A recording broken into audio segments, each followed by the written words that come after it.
మీ యొక్క Aadhaar కార్డ్‌తో link అయ్యున్న mobile నంబర్‌ని change చేయాలనుకుంటే, ఇకపై మీరు ఆధార్ సెంటర్‌లకి వెళ్ళనవసరం లేదండి. ఈజీగా మీ యొక్క ఇంట్లోనే కూర్చొని, మీ యొక్క మొబైల్‌లోనే మీరే ఈజీగా చేంజ్ చేసుకోవచ్చండి. అవునండి. నేను చెప్పింది నిజం. అది ఎలా అంటే రీసెంట్‌గా గవర్నమెంట్ లాంచ్ చేసిన ఆధార్ అనే యాప్‌లో మీ యొక్క ఆధార్ కార్డ్‌తో లింక్ అయ్యున్న మొబైల్ నంబర్‌ని ఈజీగా చేంజ్ చేసుకోవచ్చండి. అది ఎలా అంటే మీరు ఫస్ట్ ఆఫ్ ఆల్ ప్లే స్టోర్‌కెళ్ళి అక్కడ ఆధార్ అనే యాప్ ఉంటదండి. అది డౌన్‌లోడ్ చేసుకొని ఓపెన్ చేసిన వెంటనే మీ యొక్క ఫేస్ అథెంటికేషన్ ద్వారా ఫస్ట్ ఆఫ్ ఆల్ లాగిన్ అవ్వండి. లాగిన్ అయిన వెంటనే మీ యొక్క ఆధార్ కార్డ్‌ని యాడ్ చేయండి. యాడ్ చేసిన వెంటనే ఇలా వస్తుంది. ఇప్పుడు పైకి స్క్రోల్ చేయండి. మై ఆధార్ అప్డేట్ అని ఉందిగా దానిపైన క్లిక్ చేయండి. మొబైల్ నంబర్ అప్డేట్ అని ఉందిగా దానిపైన క్లిక్ చేయండి. కిందన కంటిన్యూ ఉందా కంటిన్యూ పై క్లిక్ చేయండి.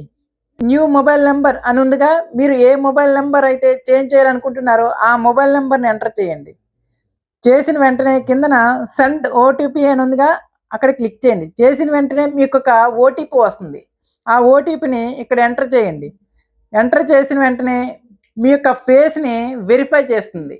వెరిఫై చేసి పేమెంట్ అడుగుతుందండి. రూ. 75 మీరు పేమెంట్ అనేది పే చేయాలి. ఆ రూ. 75 పే చేసిన వెంటనే మీకు 30 డేస్‌లో మీ యొక్క న్యూ మొబైల్ నంబర్ అనేది యాడ్ అవుతుందండి. కొంతమంది చెప్తున్నారండి ఈ యాప్‌లో ఆధార్ అప్డేట్ చేసుకోవచ్చు, నేమ్ అప్డేట్ చేసుకోవచ్చు, ఈమెయిల్ అప్డేట్ చేసుకోవచ్చండి. ఇవన్నీ కాదండి. ఓన్లీ ప్రెజెంట్ ఈ యాప్‌లో మొబైల్ నంబర్ మాత్రమే చేంజ్ చేసుకునే అవకాశం ఉందండి. కాబట్టి ఎవరైనా మీ యొక్క ఆధార్ కార్డ్‌తో లింక్ అయ్యున్న మొబైల్ నంబర్‌ని చేంజ్ చేయాలనుకుంటే చేంజ్ చేసుకోండి. ఈ వీడియో మీకు యూజ్‌ఫుల్ అనిపిస్తే లైక్ చేయండి, షేర్ చేయండి.